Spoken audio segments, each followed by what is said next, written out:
اعوذ باللہ من الشیطان الرجیم بسم اللہ الرحمن الرحیم۔ آج ہم سورہ انشقاق پڑھیں گے۔ آغاز کرتے ہیں۔ اذا کا مطلب ہے جب، سماء آسمان، انشقت پھٹ جائے گا، اذا السماء انشقت جب آسمان پھٹ جائے گا، وَأَذِنَتْ اور وہ حکم مان لے گا۔ اذن کا مطلب ہوتا ہے حکم، وَأَذِنَتْ اور وہ حکم مان لے گا، لِرَبِّهَا اپنے رب کی، وَحُقَّتْ اور وہ اسی کا حقدار ہے، اور وہ اپنے رب کا حکم مان لے گا اور وہ اسی کا حقدار ہے۔ وَإِذَا الْأَرْضُ اور جب زمین مدت پھیلا دی جائے گی، جیسے کسی بھی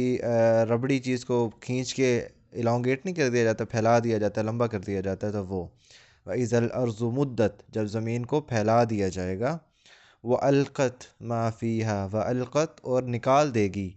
ما وہ جو کچھ فیہا اس میں ہے، فی کا مطلب میں ہا یہ، وَأَلْقَتْ مَا فِيهَا اور جو اس میں ہے نکال دے گی، وَدَخَلَّتْ اور خالی ہو جائے گی۔ اسی سے خلا نکلا لفظ اردو کا خلا، اور وہ زمین سارا کچھ اپنے اندر سے نکال دے گی اور خالی ہو جائے گی۔ وَأَذِنَتْ لِرَبِّهَا اور وہ اپنے رب کا حکم مان لے گی، وَحُقَّتْ وہ اسی کے قابل ہے۔ اس کے بعد یا ایہا الانسان اے انسان، انکا بے شک تو، قادحن سخت مشقت کرنے والا ہے، یہ فاعل ہے، جیسے قاتل قتل کرنے والا، تو قادح سخت مشقت کرنے والا، الی ربک الی کا مطلب کی طرف، ربک اپنے رب کی طرف، قدحن سخت محنت کرنا، فملاقیہ فملاقیہ تو فا کا مطلب پس، ملاقی ملاقات کرے گا ہی اس سے، یعنی انسان اے انسان تو سخت محنت کرنے والا ہے اپنے رب کی طرف، اور اس محنت کے آخر میں تو اس سے ملاقات کرے گا۔ فَأَمَّا پس بہرحال، من وہ جو، اوتیا جسے دی گئی، کتابہ کتاب یعنی اس کا اعمال نامہ،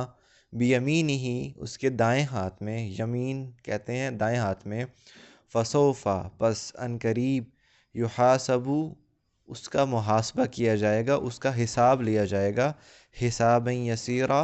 یسیرا کا مطلب آسان، ان مع العسر یسرا میں پڑھا تھا نا، یسیرا کا مطلب آسان، تو اس کا آسان حساب لیا جائے گا۔ وَيَنْقَلِبُ اور وہ لوٹے گا، ینقلب انقلاب اس کا مطلب ہوتا ہے لوٹنا، وَيَنْقَلِبُ اور وہ لوٹے گا، اِلیٰ اہلہ اپنے گھر والوں کی طرف، اہل کہتے ہیں اپنے اہل و عیال جو ہے، اہلہ گھر والوں کی طرف، مسرورا خوش و خرم، مسرور ہو کے، یہ بھی اردو کا لفظ ہے، اور وہ اپنے گھر والوں کی طرف خوش و خرم ہو کر لوٹے گا۔ تو یہ آج یہیں تک پڑھتے ہیں، اب اس کی تھوڑی تفسیر کر لیتے ہیں۔ یہ اصل میں قیامت کا منظر بتایا جا رہا ہے کہ سب سے پہلے قیامت میں آسمان پھٹ جائے گا۔ کسی جگہ پہ آتا ہے کہ آسمان جو ہے وہ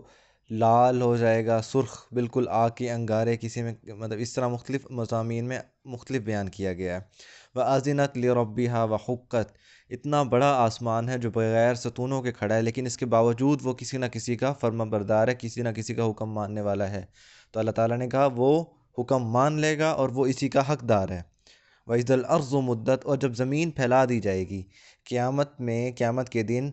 اول حضرت آدم سے لے کے قیامت تک آنے والے جتنے بھی انسان ہیں، تمام انسانوں نے اکٹھے ہونا ہے، تو ظاہر ہے اس کے لیے زمین کم ہے، تو جتنے بھی نشیب و فراز ہیں نا، پہاڑ ہیں یا پھر وادیاں گہرائیاں جو ہیں، ان ساروں کو ختم کر دیا جائے گا اور زمین بالکل برابر لیول کر دی جائے گی،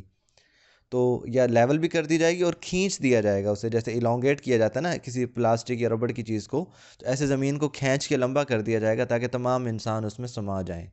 وَأَلْقَتْ مَا فِيهَا اور وہ جو کچھ اس میں ہے وہ باہر نکال دے گی۔ اس بوجھ سے کیا مراد ہے؟ اس بوجھ سے مراد ایک تو وہ جو زمین میں دفن لوگ ہوں گے بندے، وہ سارے نکال کے باہر پھینک کے مارے گی۔ سورہ یاسین میں ہے کہ انسان کہے گا یہ ہمیں کس نے ہماری آرام گاہوں سے اٹھا دیا ہے۔ اور جو زمین میں راز دفن ہوں گے، راز سے مراد ہے، ہم نے سورہ الزلزال میں بھی پڑھا تھا کہ ہم جو کچھ بول رہے ہوتے ہیں زمین اس کو ریکارڈ کر رہی ہوتی ہے، فرشتے بھی لکھ رہے ہیں، زمین بھی ریکارڈ کر رہی ہے، تو جو زمین ریکارڈ کر رہی ہے وہ سارا کچھ باہر نکال دے گی اور خالی ہو جائے گی اور ہلکی ہو جائے گی، ٹھیک ہو گیا؟ تو یہ سارا جو ہمارے ہیں یہ بوجھ، یہ راز جو ہم زبان سے الفاظ سے فکریں نکالتے ہیں، جب آپ اکیلے ہوتے ہو تو آپ کا ایک تو فرشتے بھی لکھنے والے ہوتے ہیں، لیکن ساتھ ساتھ زمین کے اوپر عکس بھی پڑ رہا ہوتا ہے اور وہ بھی ریکارڈ کر رہی ہوتی ہے۔ میں نے اچھی طرح اس میں سورہ الزلزال میں ڈیٹیل بتائی تھی اس کی۔ وَأَذِنَتْ لِرَبِّهَا وَحُقَّتْ، ہم زمین پہ چلنے والے، ہم اللہ کے حکم نہیں مانتے، لیکن وہ زمین جو ہے وہ اللہ کا حکم ماننے کی اور وہ اسی کی حقدار ہے۔ اب اللہ تعالیٰ نے کیا فرمایا، یا ایھا الانسان، یہ ساری باتیں زمین اور آسمان کی بتا کے انسان کو بتایا، انک کادح الی ربک قدحا فملاقیہ، انسان سخت مشقت کرنے والا ہے اپنے رب کی طرف اور پھر وہ اس سے ملاقات کرے گا۔ اب اگر ہم غور کریں، روزانہ انسان صبح جب اٹھتا ہے تو چاہے وہ امیر ہو، چاہے وہ غریب ہو، چاہے وہ نیک ہو، چاہے وہ برا ہو، چاہے اس نے کوئی اچھا کام کرنا ہو یا برا کام کرنا، اس نے اپنے دن مشقت میں گزارنا ہوتا ہے۔ انسان کی زندگی پیدا ہونے سے لے کے مرنے تک مشقت میں ہی گزرتی ہے۔ ساری زندگی انسان کی جب مشقت میں گزر گئی تو اللہ تعالیٰ نے کہا یہ تیری مشقت ختم بھی ہونی ہے اور اس کے بعد انہیں اللہ تعالیٰ سے ملاقات کرنی ہے۔ آپ صلی اللہ علیہ وسلم کی ایک حدیث ہے کہ ہر بندے جو ہے نا، روزانہ 2 بندے ہیں جو روزانہ صبح اٹھتے ہیں، اپنے گھر سے نکلتے ہیں، اپنا آپ بیچتے ہیں، اپنا جسم بیچتے ہیں، روزی روٹی کمانے کے لیے، کوئی اپنی ہنر بیچتا ہے، کوئی کچھ بیچتا ہے۔